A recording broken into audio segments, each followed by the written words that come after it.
Hey, everybody. Welcome back to the No Cover TV podcast. Look who's in the house right next to me. Rachel Link is in the house. We're going to talk to her in just a second. Hi. Yes, how you doing? It's good to see you again. We're going to have a great interview Yeah, today. thanks for having me again, Oh, Al. you're more than welcome. But I've got before we get Pebbles to with me. Pebbles is in the house. He's going to make every dog Pebbles out the there jealous. Pomeranian. Beautiful dog, beautiful dog. Oh. So before I get to you, Rachel, I got to open up the show and talk to everybody out there for a second. Everybody out there in podcast land, I need to thank you from the bottom of my heart for checking out all the past shows. Check out the future shows. We have a lot of great artists and musicians and bands coming on the podcast. And of course, don't miss today's show with Rachel Lincoln here. Again, you know what I'm going to say next. Use my three favorite words. Support, support, support. Support these artists. Go to the shows, pay the cover charge if there is one. Get to the swag table. Album, CD, T-shirt, hoodie, coffee mug, keychain, bumper sticker, etc., etc. Then get out there, enjoy the show, stay after the show. If you can meet the artist, do that, get an autograph, because you just never know where they're headed.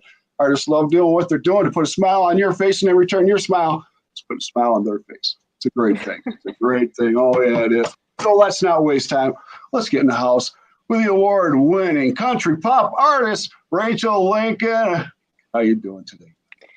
Oh, not too bad. It's a pretty gloomy day here in Atlanta. I'm in Atlanta, Georgia at the moment. Yeah.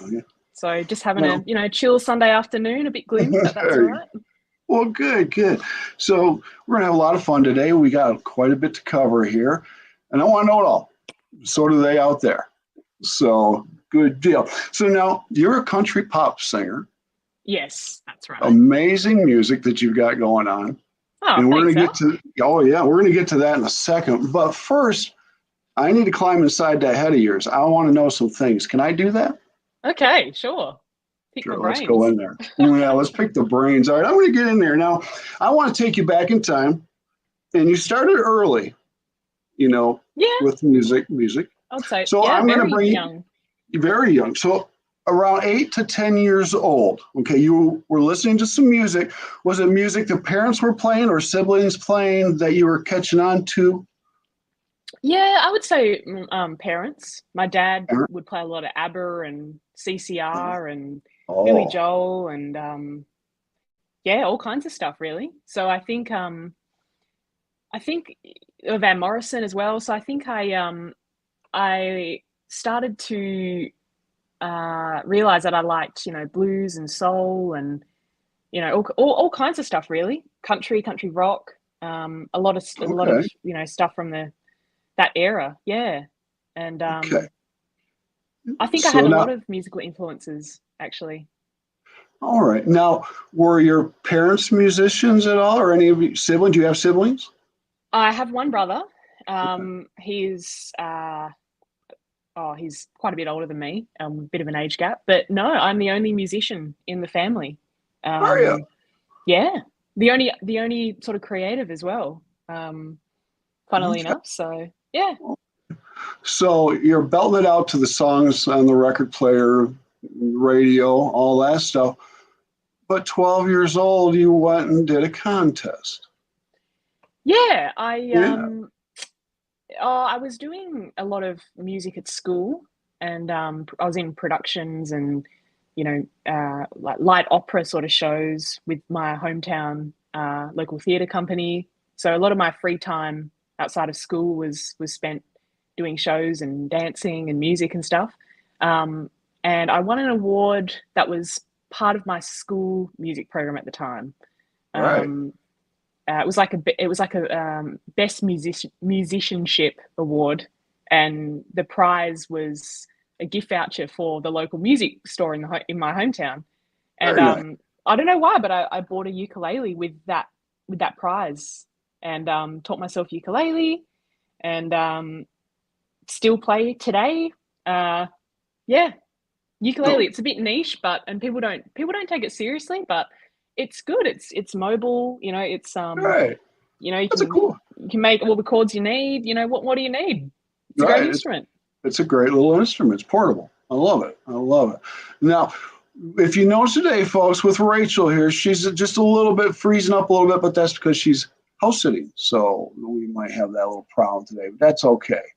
Right, Rachel? You still with me? Yes, I can hear No, you totally fine. So I good, apologize good. for the Wi-Fi. Oh, that's all right. So you freeze up here and there, but hey, it's okay. It's It's all okay. good. It's We'll all manage. good. Okay, 12 years old, you won a contest, you got a ukulele. Did you say right then and there, this is what I want to do and I'm going to be a star? No, not really. No? I sort of knew. Well, I sort of knew that I had this fascination with music and how it made me feel. Okay. It was sort of the only thing that made me feel a certain way, that almost like a higher feeling of engagement. Nothing else really engaged me or interested me quite as much. Um, like I wasn't really a sporty kid. I wasn't really interested in other things. But yeah, you know, like even from a young age, I would just spend a lot of time consuming music and Really? really getting into songs and like musicals. Like I had a bit of a stage where I don't know, but every day I would come home from school and it was almost like a weird obsession. But I would watch either Phantom of the Opera on Okay. DVD or Moulin Rouge on DVD. Like that, like every day after school for like a year, I did that. And I knew every line and every song, and yeah, it was a bit nerdy, really, but I That was was a just bit nerdy. fascinated by those two musicals. Yeah, Well, that's cool. So 18 comes around, life hits you. It's time to go to college, go to work, and stuff like that. And you went to yeah, college. You did some amazing stuff there. yeah, Nice. yeah. So it's funny when you're young, right? When you're at that age in high school where you have to start deciding. In Australia, you have to sort of decide what subjects you want to do for your last 2 years of schooling, because whatever you Right. do is going to influence the subjects that make you eligible for certain courses at university, right? So I had to decide at, you know, sort of 16, you know, what path I was going to take and what subjects I needed to do to go in a certain direction. And Okay. I was very good at like economics and finance and those kind of things at school. And I had my school sent me off actually in my final year of school to Hong Kong to do like Oh, a week long. It was like a really mini internship thing in an investment bank in Hong Kong. The wow. school sent off like the top few students for economics and finance, and I thought that that's what I was going to do. I thought I was going to be this corporate, you know, this big corporate boss lady in finance and some investment bank, and and you know, of course, parents and teachers at that time were saying to me, you know, music's not a real job. You know, you can't have music as your job. That's just a Sure. hobby. You know, you need to go and do finance. So I listened to those influences, and I enrolled in a started off in a Bachelor of Finance actually at university, and did that for like 6 months. Didn't like that, and thought, no, maybe I won't go to university. I thought maybe I won't go, and I actually withdrew and started working in a bank. Oh, I was only just 18 at the time. Started working just like in a teller role in a bank, and then I thought, oh, I probably do need to go to school. You know, go to college. So sure. I still went down a commerce route. So I ended up with business law as my degree. Um, That's amazing. and yeah, and but I always thought, no, I always thought, look, this is good, and I'm good at it, and then you know, I am interested in it. But there was always this thought in my mind of, no, I've got to give music a go. You know, it always came back to, well, this is the smart thing to do, and this is what everyone thinks I should do, and get a good job, and Right. you know, do that corporate thing. But I always entertained the idea of, what about music though? You know, it always came back to that. So Right. I finished the degree. I thought, well, you know, I may as well finish it, and it was great. I did, you know, I spent a year in Sweden on exchange, and that was a great experience. And finished my degree, and I came out and did the smart thing and got a graduate job in a local law firm. Okay. And I thought, well, this sucks. You know, it wasn't like, you know, I'd watched, you know, shows about lawyers like Suits, and I don't know if you've seen that, but it's this, you know, it's this series where there's actually a paralegal in there called Rachel, and I thought, oh, that's cool, you know, like they were doing all these cool deals and all this cool stuff was happening in Manhattan. And I thought, yeah, that's going to be my life. And I came out and I started in this firm and I thought, fuck, this isn't like Suits, you know. Why am I getting all this work thrown at me and I'm expected to come in first and leave last and I'm the youngest and what the hell's going on? And I thought, this sucks, you know. And and I realized something else as well. That kind of firm that I was in, it dealt with a whole pile of different areas of law, but like corporate law at university, but I was assisting on all kinds of things, right? And for all the partners. And I realized something. I thought, oh, people don't go to lawyers when times are good. You only go to lawyers when some shit's happened, you know? So, you're right, exactly. So you're dealing with a lot of, you actually, aside from, you know, just contracts and that kind of thing, you're actually dealing with a lot of like quite negative stuff sometimes. What, you know, and I thought, oh, this is just not really that great. And I thought, well, I think I need to do a bit of soul searching. So I left that firm and I actually went and taught English in Thailand. I just needed a change of scenery. Right. So I went and taught English, in like a rural town in upcountry Thailand, like way off the tourist trail. Like I think I was like the only blonde-haired person in the town. And but it was exactly what I needed. It was exactly the change of scenery I needed. And then that was good and I really enjoyed that. And then decided to come back to Australia just before COVID. And that's when I really said, all right, it's time to give music a crack. I think going to Thailand, doing that made me realize like I need to just do what I want. I can't listen to doesn't matter what my parents want or what, you know, other people say I should do. It's up to me at the end of the day, you know. It's up to you. I think it took me a while to realize that. Yeah. My mother was the same. You're not going to do anything in the music world. Just get yourself a job, you know. And it's like, screw off. I'm going to do this. Yeah. The thing about it is when someone says you can't do something, when someone tells me that I can't do something, I take that, I think, well, you've just given me an invitation to prove you wrong now. So I have to go and do it now to prove you wrong, you know? Right, yeah. You got to make them eat their words sometimes. Right on. So now you were born and raised in Australia, and you started more of your music career in Australia. Didn't you start out with, you know, the electro pop, some duo stuff, all that acoustic stuff like that? So I started out like as a cover musician. Like in a cover band and a duo. So the band was a 6-piece band, but it was not your usual cover band. Every set we did was actually like one massive medley. So every song, we wouldn't do the whole song, but we'd probably do like a verse, chorus, verse of a song, and then it would blend into the next one. So it was this run-on medley for the whole set. So your timing had to be spot on, right? Like all 6 of you had to really had to be sharp. So that was our sort of angle, and what made us a little bit different, because people went, "Oh, what? Now it's this song." Okay. Oh, what? Now it's changing again. Yeah. Right. But you had to be really onto it.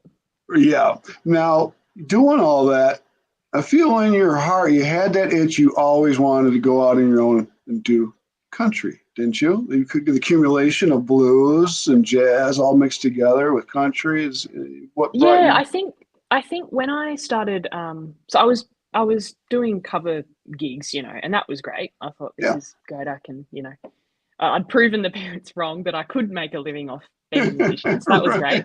Tick that box. But it got I got a little bit bored quickly with it, because I was, you know, you're doing the same repertoire list, and I played at a casino as well. You know, they wanted certain stuff, and you sort of doing sort of became Groundhog Day a little bit. And I thought, well, it's, you know, I've got to take it to the next level now. So I want to try my original artistry.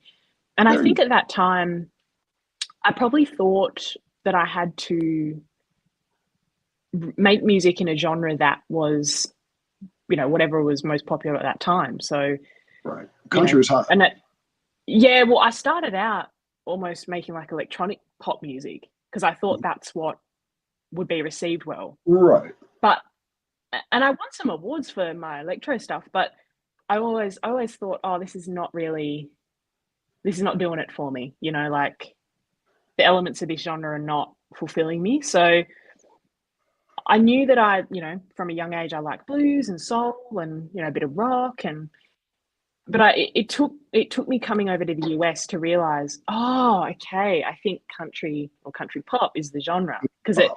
can encompass all of those You can. elements and It draw on really. different genres. So I think I came out to Nashville early 2023, and that's Oh, when it okay. hit me. Oh, okay, this is the genre. This is what it's about. Only early last year, yeah. Wow. But it hit me like a ton of bricks. I was like, okay, it all makes sense now. It just felt right. Yeah. Well, good, good. So it was about a little over a year ago you decided to permanently move to the U.S.?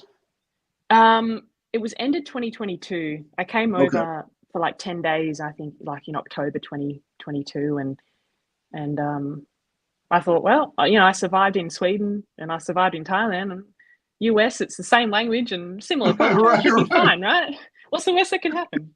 Um, so Now, I came over I came up for like a vacation, I think, in October, and then the following January, a few months later, I just came with a suitcase and a tourist visa and no plan, and I figured it out. I'm still here, so you're still here yeah. doing great. And I got a dog now. And you've got the dog Pebbles right there. I love Yeah. it. And my dog Zoe's upstairs being very jealous right now, I think. That is funny. Okay, so now you're here in the US. When did you start saying, okay, I gotta write new songs here? Or did you have some songs already written and you went to a studio, to a producer? How did you put this together? I had some sort of half-written pop stuff still when I first Okay, came out here. sure. And I actually made out in LA. I made like a full-on music video for this pop song, which I still have never released because I changed direction. Okay. But I made this video in LA, and I was like, yeah, like I still like this song, and I had some half-written stuff, and I thought, Okay. I need to go. I think I need to go explore. And I came out and went to Memphis and went to Graceland and went to Beale Street and then went to Nashville. And I was only out in Tennessee for like, I think maybe not even 2 weeks. Really? And I came back to LA at that time, and I had like 9 or 10 songs written. It just came like so Wow. intuitively. That's And then beautiful. I was like, okay, this is the direction I'm going. And then I did end up going to Vegas. I spent like a year in Vegas, Okay. and I actually made my album in Vegas with a producer in Okay. Vegas. So yeah, That's cool. That's yeah, really cool. I mean, I'm checking out all your music and the singles and EPs and stuff. And right on and early on, you just started popping those singles out. And I mean, yeah. Because I'd sort of looked into release strategy and things like that, and the waterfall method was what was being recommended, by a lot of people. So I mean, it's not really smart to just put a whole album out into the ether no, no, and just not now. do that. So I thought, all right, well, I'll drip feed a few singles out, and then I'll maybe split up my 10-track album into 2 EPs. Yeah, that was So great. then release the EPs, and then those 2 EPs together make the album. Yeah. Right. Yeah, exactly. And didn't your debut album just come out Yeah, actually, exactly a month ago, a month ago? July 19. Yeah. That was amazing. I'm listening to Yeah. that, and my wife's a country artist lover, and Oh, she's cool. jamming away too. So Oh, nice. great, Oh, that's great good. stuff. So you got that debut done. Is there a ETA on another EP or album out?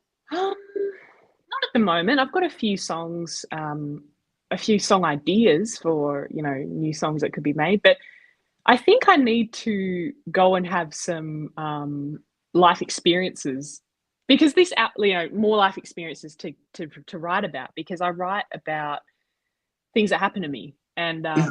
this album, it's got 10 songs on it. And I think, you know, the content that it's about, there's things that happened there a couple of years ago, a year ago. So I need to go and have some more stuff happen so I can write about it.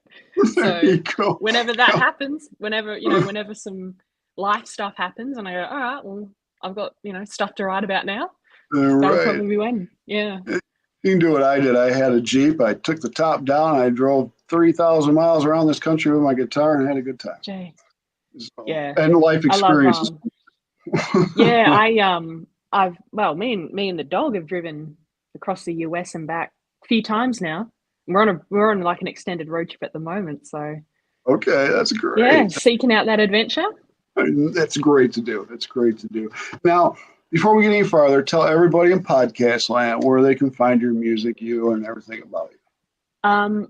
Your best one-stop shop is probably my website, which is rachellincoln.country, not .com, .country. Country. Yeah, it's an unusual domain. rachellincoln.country. You'll find all my links there to like social media and streaming platforms and all that. So that's probably the best bet. Yeah. Now, I know you've been in the studio quite a bit. Tell me the names of the studios you're using. My producer out in Vegas is called Max Ray. So I used his studio for 9 out of my 10 songs. One had already been done by a Croatian producer, actually. So, yeah, country music is all around the world, even Croatia. Yeah. Oh, it's taking right off. It's Thank goodness amazing. for the internet, yeah. Exactly. Now, I'm a TV producer and stuff like that. When you did your first video, how'd you feel doing that? Long days? Yeah, the video I made in LA, which actually hasn't been released, was the song was about being in America. It was written from the perspective of I hadn't moved yet. So I had come on that 10-day vacation and I was thinking about someone back home for that 10 days. And I thought, I'm on holiday, I'm on vacation, just forget about what's going on at home. Right. But I couldn't. So the song I wrote was called In the US Thinking of Us. And there you go. Yeah, it was sort of saying, everything here is novel, but it's still not exciting enough to take away the thought of right. You, I suppose. And and yeah, so I made it, and it was with producer, and it's not been released yet, but I did make a music video for it in LA. And it was almost like a love letter to LA, this music video, all the highlights. So we ran, me and the team, we ran around everywhere from Santa Monica Pier to the Hollywood sign to just short snippets, but it was all the key places. Griffin Observatory. Oh, really? So that was a lot at Malibu, I think we went to. Yeah, so it was a lot of traveling. That's great. And the filmmakers that made it, they were so organized. I had like a schedule, and they were like, all right, we've got to go now. We've got to leave up to the minute. Like, we've got to go now. We have to go here. Well, LA traffic, I mean, you got to allow time. So, yeah. I lived out there for a couple of years, and I go to Venice Beach almost every weekend with my guitar and stuff. So in the Santa Monica. Yeah, right. Love it. I love that stuff. So, yeah, LA's great. But I don't miss the traffic. No. Don't miss the traffic. Oh, wow. The traffic here in Atlanta is pretty bad. Yeah. That's terrible. So I kind of miss Vegas. I miss Vegas at the moment. I'm like, Vegas is user friendly. Right. Middle of the desert. A few, 10 minutes to go anywhere, and yeah. Exactly. Oh yeah, man. It's great. So now, have you been playing out much? You've been performing a lot or at all, or are you just focusing on recordings? Yeah, I think I've done a little bit of performing, but my focus lately has been on just getting that album out. So a lot of studio time, a lot of time in the studio. And now that it's out, I guess the next step is to take it out, on the road to the people. So I would imagine I expect there's going to be, more performing happening now that it's done. Yeah. Good. Because tour. Is there something in your head as far as wanting to tour in the future with somebody? I think I think I need to.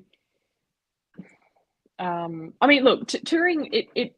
I'm not high maintenance or anything, but I do like my sleep, right? So my sleep's very important. I need my 8 hours.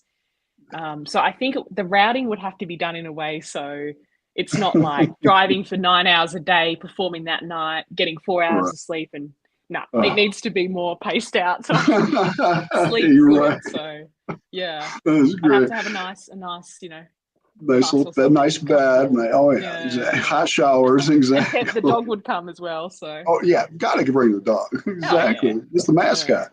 yeah. So now, when you have played out, do you play mostly smaller venues? Have you done festivals, larger gigs?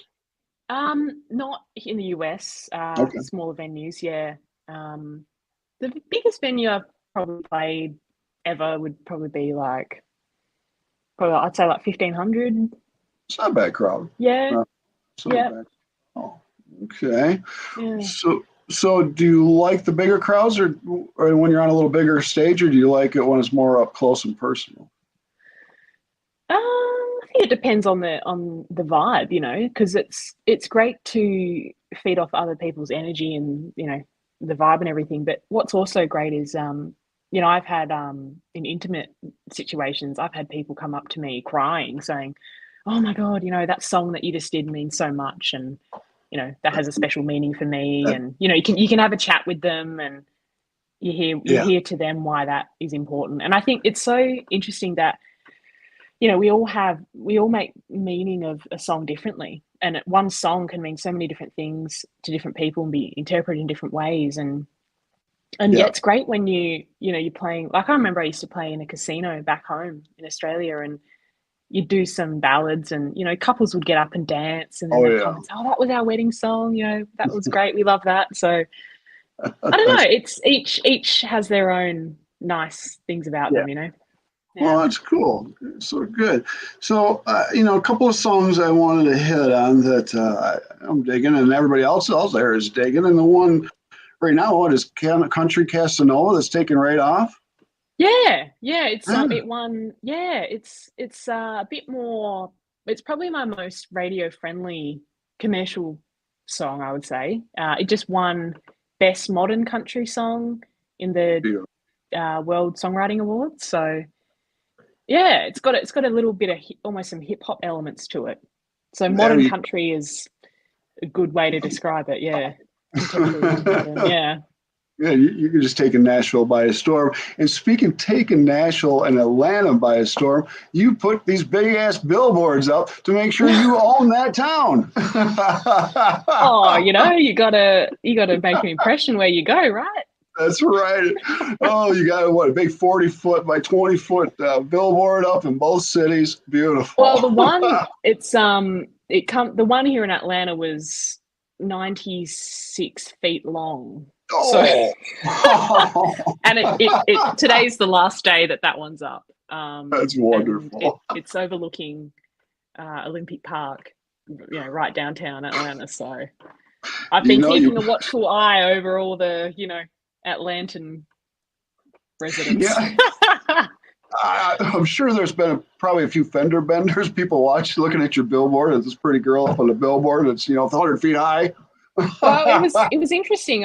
I went down and when it went up, the day it went up on Monday, I think on the 12th, Monday gone. Yeah, I went down and checked it out, and it was interesting. Like it's an interesting social experiment. If you go and stand there, you know, and sort of look at it. I had some people sort of looking at it and then looking at me and not putting two and two together, and then some people did realize.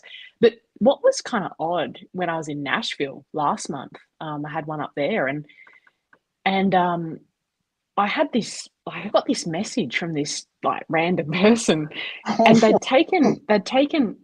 when I went to go see that one out of their car window because this photo had been taken from the car.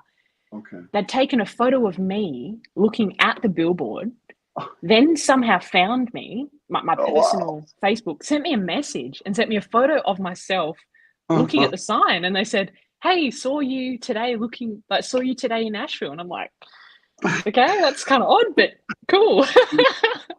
That's real cool. So, Well, you know, people take notice and they go and find you and they do find yeah. that is cool. That is great. Because I mean, the other song, "Married in Vegas," awesome song. And I mean, what, 1.5 million or more, hits on that thing?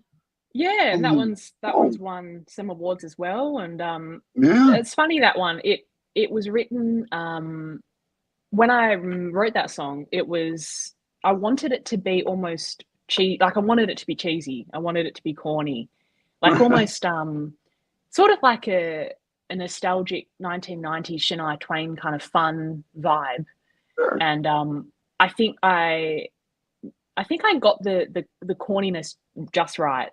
Like it's corny enough to be fun, and It's people say great. it's an earworm, and yeah, Right. it's a feel good, fun It song. is. Yeah, It's a real cool song. Now, have you done any collaborations with other artists at all, or do you want to? yeah, well, yeah. I haven't, but I want to. I've actually got some duets written that I Oh, need a male. Yeah, I'm looking for a male country singer that's got like a real southern accent when they sing. we'll talk So after the show. if you know of anyone, Do. I've got yeah, like a bluesy kind of bluesy duet, country duet. Yeah. Well, after the show, I'll give you some names. Yeah, cool. All right. Right, definitely. So now I'm going to ask you some fun questions. Okay, we'll make you think a little bit Okay. here. Okay, Okay. I'm putting you on the spot. All right, All we're right. Yep. not talking about music anymore. We're hitting you. All Okay. right. Two answers on this question right here. These are people. You get to pick a person that's alive, a person that has passed away. Who do you really, really want to get on the stage and join and sing with or perform with? Okay. So the person that's alive, my number one choice would be definitely John Mayer. Oh yeah, He's not country, but I mean he's got some country-esque songs, but he was a big yeah, influence just from a songwriting point of view. Um, since I was a teenager, like he's a great lyricist, and yeah. he writes in a way that you know you you read a lyric and you go, geez, I wish I wrote that. Like he writes in a Right, way that's relatable to everyone, and right. It does. his music really has been the soundtrack in parts of my life. Good. And it's the meaning of his songs have changed Yeah. over my life, and it's got new songs have got new meaning now, and so he would be my alive person. All right. um Now. Passed away. Oh, that's tricky. Mm. Oh, I don't know. Passed away. So many great artists. Oof. Gee, I'm gonna have to think about that. I might have to get back to you on that one, Al. All right. I'm going to hold it. We'll go to the next question. I'll come back. Yeah. Okay. Next question. The same. You got two answers on this one, but we're going Yeah. around the world, and we're going to go around the world here, and you're going to think Okay. two stages you would really like to perform on anywhere in the Well, world. last year out in LA, I saw Shania Twain at the Hollywood Bowl, and I Oh, thought yeah. to myself, I want to perform in the Hollywood Bowl one day. Yeah. Oh, Yeah. that'd be cool. That would be cool. And I can see that. maybe Red Rock. I'm not sure. Yeah, maybe. Oh no, I'll change it. Madison Square Garden. Ah, there you go, Madison Square Yeah. Garden. Oh yeah, I've had a few bands play there, and it's a great place. It's Oh, great. I need to add a third one. Otherwise, Okay, it's your show. I'll be un-Australian. My third one would be the Sydney Opera House. The Sydney Opera House. You can't forget about your home I have to country. say that, That's- Yeah. and before, and since I'm laughing, and before I get to the next question, I look at your profile stuff, and I love the couple videos you did about Americans asking you questions about it being an Aussie. Now we are pretty Yeah. stupid over here, aren't we? Oh, look, I mean, I've just had some interesting encounters. Like I've got more as well, and I thought it could be a fun little skit series that I do. But Yeah, I had I yeah. remember the first time I came to the US ever was, I think, about 6 years ago. I came to New York. It was actually a modeling thing, but yeah. And I was checking into this hotel on Fifth Avenue, and right there, and it was I forget the name of it now, but quite a well-known hotel. And I go to check in, and the lady asks for my ID, and I give her my Australian passport, and she sort of looks at it and turns it over and goes, "Oh, is this from outside the US?" And I said, "Yeah, yeah." But I thought, someone that's working in a hotel, I mean, you'd be used to that, wouldn't you? Right, yeah, different people coming in, But idiots. Oh but man, yeah, Americans. but I've been told that I've got great English, and I just go, "Thanks, yeah, thank you." That's Things funny. I like had that. to bring that. I had to bring that up. Okay, let's go back to the first question. Anybody Oh, that's passed away? oh wow.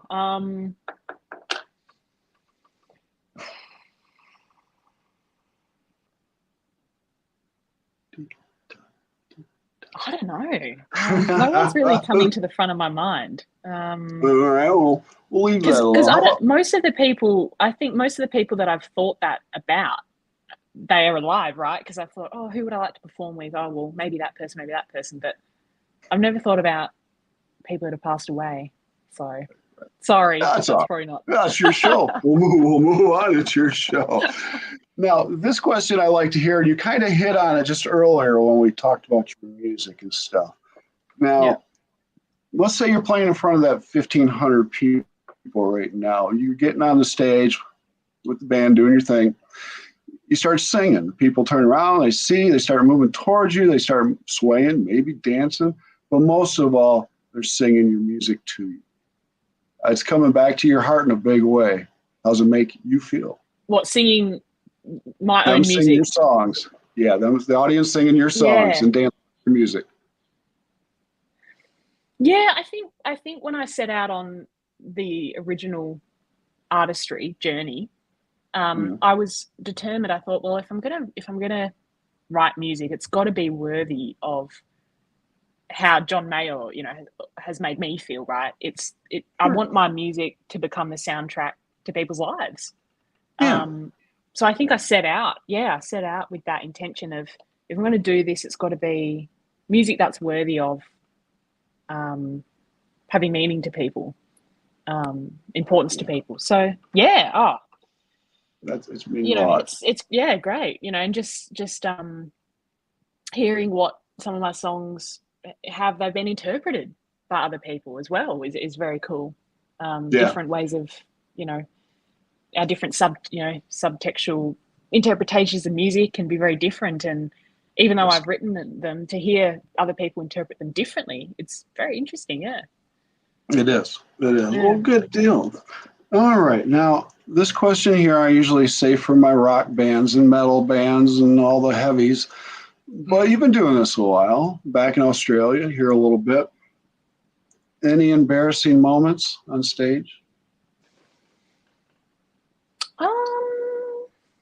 Hmm. I think I had a bit of a wardrobe malfunction one Oh, night. no. I had Oh, no. in the casino back in at home in Australia. I had like a dress that was like a halter neck, like a gown, an evening gown, Okay. and but it had a halter neck, and the clasp I think came undone. Yeah, so I sort of had to, just catch it. Quick. But yeah, nothing too bad. Nah, I don't think so. That's funny. Not yet. No, not Touch wood. yet. Now, on the opposite end of that, any memorable moments that stand out in your career so far, or hasn't happened? Um, just sort of nice moments, feel good moments. One just came to mind then. I remember it was actually my birthday of all days. Okay. Again, I was back in Australia performing, and I had a pretty ordinary day, pretty bad day actually. Just what Okay. was happening in my personal life, and Hmm. it was my birthday, and I had to go sing that night, and I wasn't feeling super great. But when you perform, you have to just that goes out the window, and you put on your acting hat, and you're there to do a job. So Yeah. yeah, I was sort of, I think I was halfway through the last set of the night, and I was thinking, oh well, this has been an interesting birthday, and then this child comes up to me and hands me a single rose. Beautiful. Yeah, but on my birthday of all days, and That really. it made me feel good. I thought, oh, doesn't matter what's going on in life, you know, music is always there for me in a way. You know, it was sort of it was very comforting. Yeah. And I can Yeah, always good. take solace, whatever's going on, you know, you can always take solace in having a Right. jam or having a sing or listening Mhm. to song, you know, yeah. So that was a nice moment. Yeah. Cool, cool. We're kind of getting towards the end of the interview here. I want to ask you, do you have any advice for the younger artists starting out, the young ladies that want to do what you're doing? You have any advice for them? Mm, I would say, I mean, this goes for everyone, boys and girls, but just that whole thing about when you're young and impressionable, you know, maybe you're 15, 16, whatever, and you know, this calls you, your heart wants to give this a go. You know, just don't listen to the naysayers, I suppose. Don't, I mean, it's hard though, because, you know, it's could be your mum and dad, or it could be your favorite teacher at school, you know, trying to guide you in a certain way. And those that love us maybe don't always know what's best for us, you know. That's a good way. So no Yeah, matter who tells you what you should do, you just got to do what you want. I think that's the biggest thing that I've learned.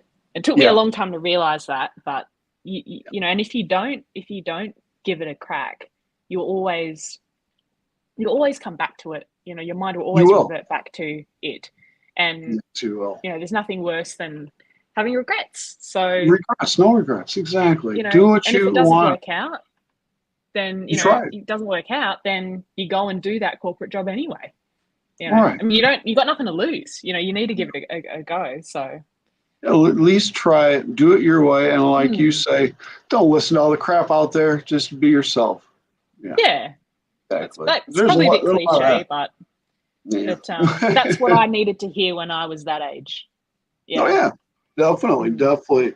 All right, future wise, what do you want? Where do you see yourself in about 5 years? Where would you like to be with your music? I don't. That's a good question. Um, I'm I'm sort of flexible on that. I'd be happy. I think I'd be quite content even just top lining for other people, right? You know, just being a songwriter for others. I think I could see Yeah, myself doing that. I could see myself, you know, yeah. performing and having more albums out. I could even see myself, you know, in a different kind of role within the industry, maybe like a promoter or something. You know, Oh, I think as right. long as I have music in my life, I think I'll be pretty happy with that. There So you go. So everybody out there, Rachel just said she's going to take my job as a promoter. And I got competition. no, I know. That's beautiful. Rachel Lakin, thank you from the bottom of my heart Thanks for for coming having on me. the podcast today. This is your show. Let's end it with who do you got anybody you want to say hi to, thanks to out there in podcast land that loves you? Um, I'll just say thanks. Probably the number one person that has kept me sane over the last, you know, couple of years or whatever, especially since I've been in the US, would be my cousin back home, Andy. Thanks for all of our chats. There you If you're go. watching this, Yeah. thanks for keeping me sane. I couldn't have done this without you. There you go. Got to have that support. Yeah. And we got to thank Pebbles too. Oh, should have Yes, Pebbles. thanks, Pebbles, my support animal. There you Yep, go. my little Exactly. sidekick. Well, I'd like to see you back in 6 months or so. I want to know what's going on because you've got so much going on. Absolutely. I mean, we could Yes, keep talking. I've We got could some talk. stuff. I've got stuff down under. That's, you know, happening over the next few months, up until February. I've got a few things that I'll have to go back to Australia for. So stay Right. tuned, and Yeah, I will. hopefully we can That's chat about great. that in some time to come. Yeah. Let's do that. Okay. All right, Rachel, don't go anywhere. We're going to talk after the podcast. But everybody on podcast land, thank you again for watching the No Cover TV podcast. We had a great show with Rachel Lincoln. Go and check out Rachel Lincoln's music. It's on Thanks the for having me, platforms. Al. Oh, you're more than welcome. Thank you for blessing us today.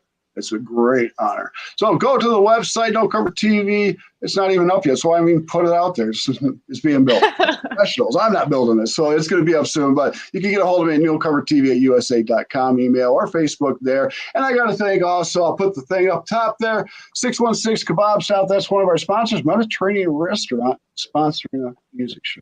But hey, what the heck, man? Grand Rapids, Michigan. Check them out if you like it. Call me up. We'll meet for lunch. It's on you. Okay.